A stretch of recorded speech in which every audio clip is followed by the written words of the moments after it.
Tenth class के बच्चों, आज के दिन हम लोग इलेक्ट्रिसिटी से जुड़ा हुआ एक और टॉपिक जो आपको समझ में आएगा, जो आपके लिए बहुत महत्वपूर्ण भी है, उसका नाम है रेजिस्टेंस। इसको पढ़ते हैं। रेजिस्टेंस को पढ़ने से पहले कुछ एग्जाम्पल डेली लाइफ से हम आपको बताते हैं, वो आपको इसको समझने में मदद करेगा। जैसे कि एक रेलवे जंक्शन पे अगर आप जाते होंगे तो वहाँ पे आपने देखा होगा कि बहुत ही ज़्यादा कभी कभी भीड़ हो जाती है।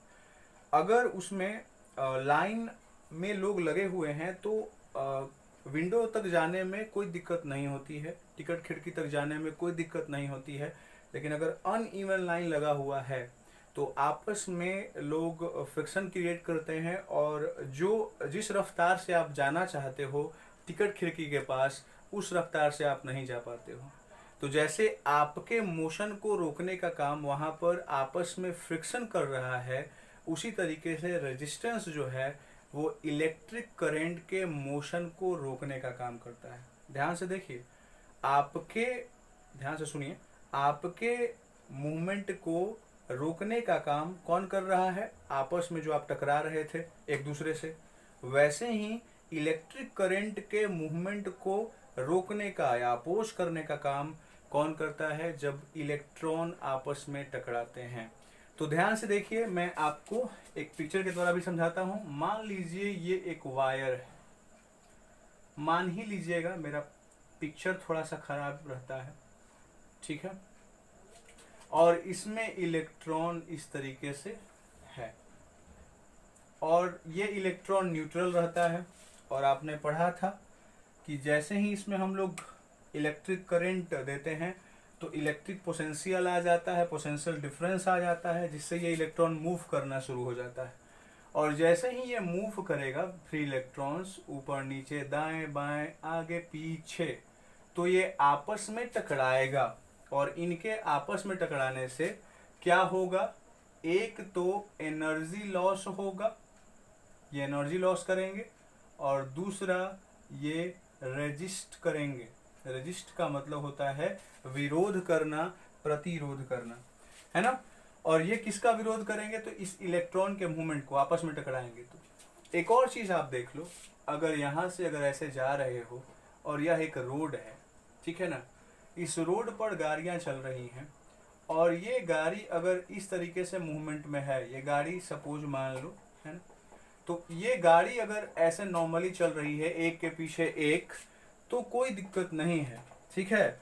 लेकिन जैसे ही बहुत ज़्यादा गाड़ियां यहाँ पर आ जाएंगी तो ये आपस में फ्रिक्शन क्रिएट करेंगी, ठीक है, जिसके कारण से जो मूवमेंट है या जो फ्लो है इस गाड़ी का वो कम हो जाएगा।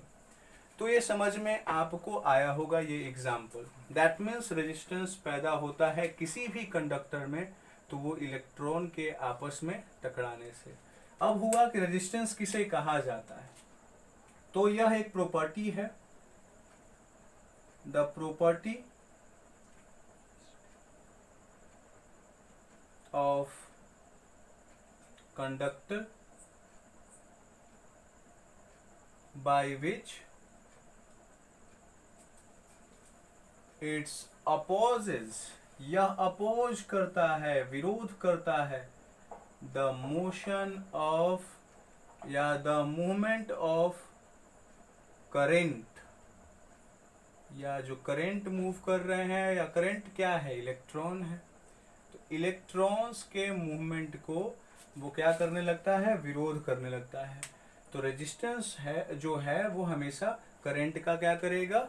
विरोध करेगा।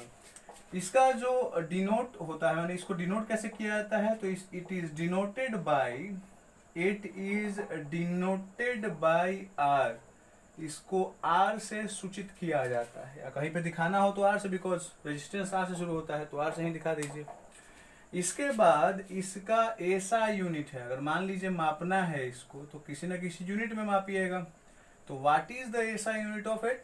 कि वो होता है आपका OHM, इसको ओम पढ़ा जाता है, ओम नहीं पढ़ना है, ओम पढ़ लीजिए। ऐसा यूनिट ओम होता है, ठीक है। और उसके बाद इसका जो सिंबल होता है, यानी जिससे इसको सूचित किया जाता है, वह होता है आपका ओमेगा। इसको ओमेगा से सूचित किया जाता है। ओमेगा ओमेगा का साइन इस तरीके से होता है ये। और थोड़ा अच्छा बना लीजिएगा, मेरे से अच्छा तो नहीं बनेगा आप लोगों का, लेकिन बना लीजिएगा। तो सिंबल ओमेगा हो गया आपका, ठीक है। तो ये बातें आपको समझ में आ रही होंगी। एक्सपेरिमेंटली ये देखा गया कि जो रेजिस्टेंस होता है वह इनवर्सली प्रोपोर्शनल होता है इलेक्ट्रिक करंट के। इलेक्ट्रिक करंट पढ़ चुके हैं पहले। और डायरेक्टली प्रोपोर्शनल होता है पोटेंशियल डिफरेंस के। तो इन दोनों से हम क्या प्राप्त कर लेंगे, R is directly proportional to V upon क्या, I। ये इसके बारे में आगे जब ओम्स लॉ पढ़िएगा तो ज़्यादा पढ़ना है, लेकिन दिमाग में ये बैठा लीजिए कि रेजिस्टेंस ज़्यादा होने से इलेक्ट्रिक करंट कम फ्लो होगा, बिकॉज इनवर्स, ठीक है। इनवर्स का मतलब होता है उल्टा, ये ज़्यादा तो ये कम, ये कम तो ये ज़्यादा, ठीक है। तो ये हो गया रेजिस्टेंस से जुड़े हुए कुछ महत्वपूर्ण बातें। अब आगे बढ़ते हैं। अगर यहाँ पर हम इसको लेते हैं, अगर कांस्टेंट अभी नहीं ले रहे हैं, इसको R लिख दे रहे हैं, इक्वल भी कर लेंगे। अभी हम रेजिस्टिविटी वगैरह नहीं पढ़े हैं तो बाद में हम बताएंगे।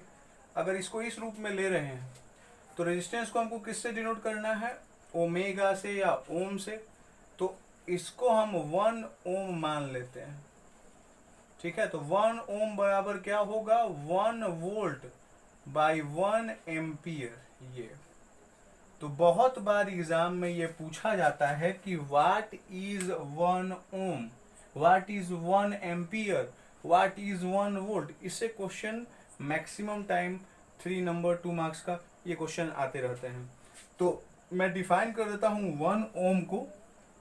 तो व्हेन यानी जब 1 ampere of electric current flow through a conductor, flow through a conductor, वो एक कंडक्टर से होके जा रहा है, of 1 volt of potential difference, है ना, देन इट इज कॉल्ड 1 ओम।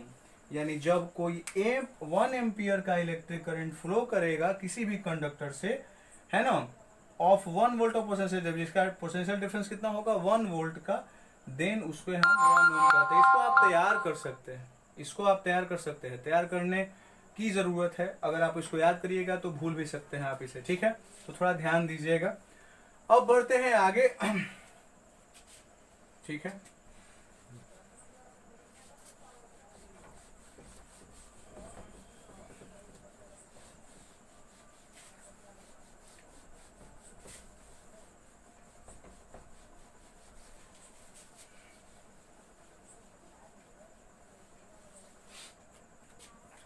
अब यहां पर कुछ ऐसे फैक्टर होते हैं जो अफेक्ट करते हैं रेजिस्टेंस को। तो फैक्टर अफेक्टिंग रेजिस्टेंस, ठीक है।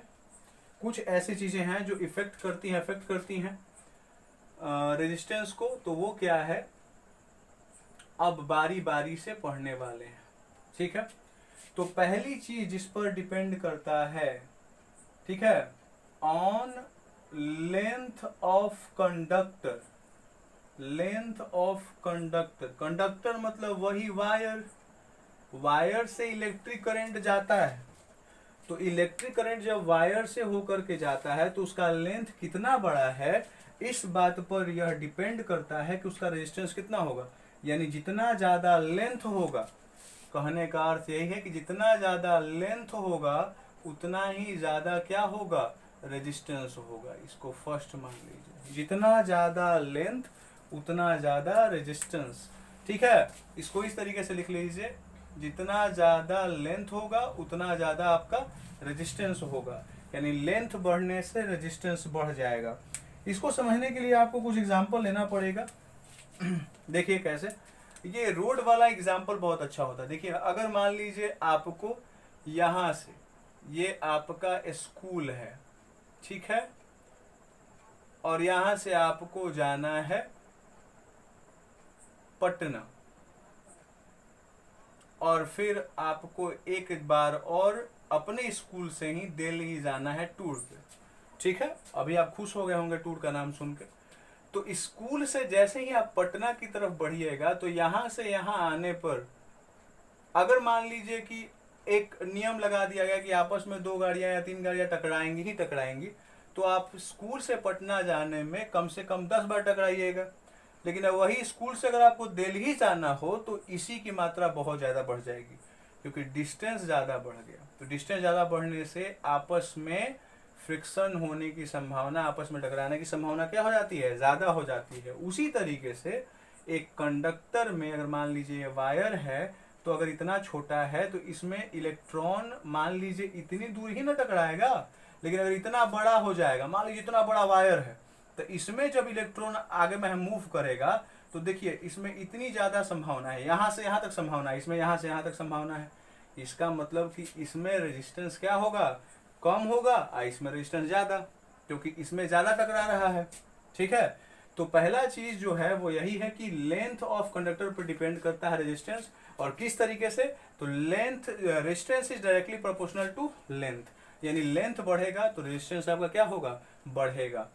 दूसरा जो फैक्टर है वो है आपका on the area of cross section, on the area of cross section, यानी क्रॉस सेक्शन का एरिया। क्रॉस सेक्शन माने क्या, बताया था मैंने पहले भी, एक बार और बता देता हूं।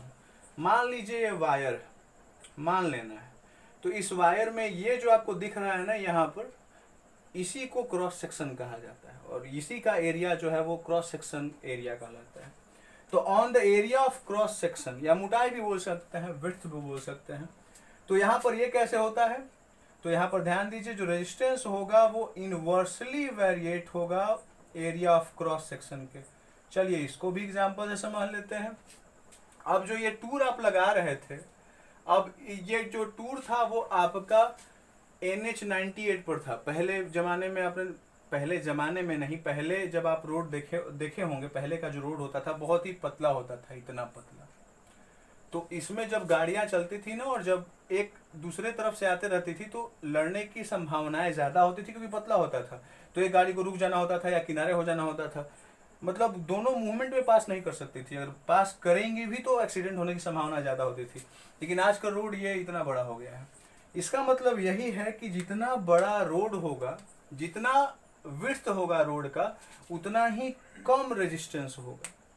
जितना ही विड्थ ज्यादा होगा उतना ही, और विड्थ मतलब क्या, एरिया ऑफ क्रॉस सेक्शन, यानी एरिया ऑफ क्रॉस सेक्शन अगर आप बढ़ाइएगा तो रेजिस्टेंस कम होगा आपस में, है ना। अब मान लीजिए क्लास में ही आप लोग जगह ज्यादा अगर दे दिया जाता है, एरिया ज्यादा, तो आवाज थोड़ा कम होता है, या आपस में रेजिस्टेंस का मतलब क्या है, झगड़ा होने की संभावना भी कम हो जाती है। एक यहाँ पे बैठ गया, एक बेंच के बाद उधर बैठा हुआ है, तो आपस में बात करने की, झगड़ा करने की सारी संभावनाएं कम हो जाती हैं। वो अलग बात है कि आप लोग कर लेते हैं, ठीक है। तो on to the area of cross section, ये इनवर्सली प्रोपोर्शनल होता है। तो ये 2 रीजन आपको बताया, 2 रीजन और बचे हुए हैं जो इंपॉर्टेंट हैं, उस पर थोड़ा ध्यान दीजिएगा और इसको आप दिमाग में रखिएगा। इन दोनों इक्वेशन का इस्तेमाल हम लोग करने वाले हैं।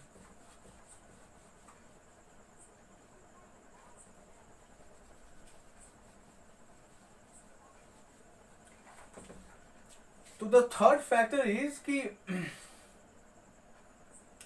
Nature of conductor, nature of conductor, यानी कंडक्टर आपका है कौन, सिल्वर है कि कॉपर, यही क्वेश्चन है। यानी क्लियर बात है, अब थोड़ा समझ लीजिए, सिल्वर और यहां पर मैं लिख देता हूं कॉपर। चलिए अब यहां पे आइए, ये है आपका NH98 जो पहले का था, अब नाम चेंज होकर के हो गया NH139 समथिंग, ये NH98 उधर वाला को बोलते हैं। तो अगर इन दोनों रोड्स की तुलना करें तो ये कम स्मूथ होता है, स्मूथ ये भी है लेकिन ये रफ है इसके मुकाबले, और ये स्मूथ ज्यादा है। सॉरी, सिल्वर है तो सिल्वर को 139 बना लीजिए, ठीक है। इसको आप बना लीजिए NH98, तो ये हो जाएगा आपका स्मूथ और ये आपका हो जाएगा रफ। अब आप लोगों में से बहुत सारे लोग गाड़ियां भी चलाते होंगे, है ना, साइकिल भी चलाते होंगे। तो जब आप रोड पे जाते हो तो स्मूथ जब रहता है तो वहाँ पर टकराने की संभावना ज़्यादा हो जाती है ना, क्योंकि स्मूथ है तो ब्रेक भी लगाओगे तो फ्रिक्शन कम लगेगा, टकरा जाओगे। और जो रफ होगा वो तुरंत ही आपको क्या कर लेगा, फ्रिक्शन क्रिएट करेगा, उससे आप तुरंत ब्रेक लगा लोगे और आपके आपस में टकराने की जो संभावनाएं हैं वो कम हो जाती है। इसका मतलब यही है कि सिल्वर में जैस, और एक और चीज, जब स्मूथ मिलेगा रोड तो आपकी स्पीड भी ज्यादा हो जाएगी, क्लियर है, और रफ में स्पीड कम होगी। तो ज्यादा स्पीड में ज्यादा बड़ा एक्सीडेंट, ज्यादा बड़ा क्या होगा, टकराव होगा। और जितना कम होगा क्या बोलते हैं उसको, स्मूथ, उसमें उतना स्पीड में आप जा ही नहीं पाओगे। तो ज्यादा स्पीड में नहीं जाओगे तो उतना आपका टकराव जो होगा आपस में वो कम होगा और एक्सीडेंट आपका बहुत ही छोटा सा होगा, इसमें ज्यादा होने की संभावना है। तो उसी तरीके से सिल्वर में जब इलेक्ट्रॉन मूव करेगा, मान लीजिए इसमें इलेक्ट्रॉन मूव करेगा, तो इसमें स्पीड जो होगा वो आपका बहुत ज्यादा होगा, और ज्यादा स्पीड होने से रेजिस्टेंस भी क्या होगा, ज्यादा होगा। और इसमें स्पीड ऑफ इलेक्ट्रॉन क्या होगा, कॉपर में, उसकी अपेक्षा कम होगा, तो इसमें रेजिस्टेंस क्या होगा, उसकी अपेक्षा कम हो जाएगा। इसका मतलब कि जितना ज्यादा वो अच्छा होगा, क्या बोलते हैं, नेचर, ठीक है, उतना ही उसका रेजिस्टेंस क्या होगा, ज्यादा। जितना अच्छा नेचर, या नेचर मतलब क्या, कंडक्टर, वो जितना बढ़िया कंडक्टर उतना ही ज्यादा रेजिस्टेंस भी हो जाएगा। चलिए अब आगे बढ़ते हैं थोड़ा सा। नंबर 4, और वो है आपका टेम्परेचर। टेम्परेचर पर भी डिपेंड करता है, यानी जब भी आप अप्लाइड करोगे तो आपका टेम्परेचर जो होना चाहिए, जब आप रेजिस्टेंस निकालोगे तो वो कांस्टेंट होना चाहिए। ऐसा इसलिए क्योंकि रेजिस्टेंस जो होता है वो डायरेक्टली प्रोपोर्शनल होता है टेम्परेचर का भी। माने टेम्परेचर अगर बढ़ाइएगा तो ये भी बढ़ेगा, अगर इसको घटाइएगा तो ये भी घटेगा, तो फैक्टर हो गया ना। तो इसको कांस्टेंट रखिएगा तब है ना, तो अलग अलग टेम्परेचर पर अलग अलग रीडिंग दिखाएगा, तो हर एक जगह पर अलग अलग रीडिंग दिखाया जाएगा। तो हम किसी भी चीज का रेजिस्टेंस निकालेंगे तो यहाँ पे कुछ और, कहीं पे और कोई और दिखा देगा। तो एक नॉर्मल टेम्परेचर, एक कांस्टेंट टेम्परेचर मान करके इसको लैब में भी किया जाता है, ठीक है ना, हर एक जगह पर इसको किया जाता है। तो ये नंबर 4 फैक्टर था। अब इसमें थोड़ा सा देख लीजिए, जैसे सिल्वर का अगर आप देखिएगा रेजिस्टिविटी, तो वो लगभग होता है 1.60 इंटू 10 टू द पावर कितना, -8, ठीक है ये। और कॉपर का होता है 1.62 इंटू 10 टू द पावर -8। मुझे एक बात बताइए, किसका रेजिस्टेंस ज्यादा है, किसका रेजिस्टेंस ज्यादा है, इसका ज्यादा है, ये सिल्वर का मैंने बताया था, और ये कॉपर का है। तो सिल्वर का ज्यादा और कॉपर का कम है। रीजन मैंने बता दिया आपको, स्पीड ज्यादा इलेक्ट्रॉन का तो आपस में टकराएंगे और उससे ज्यादा रेजिस्टेंस क्रिएट होगा। तो मैं आशा करता हूं कि आपको ये समझ में आया होगा। बिना किसी ईर्ष्या द्वेष के वीडियो को लाइक करें अगर अच्छा लगा हो तो।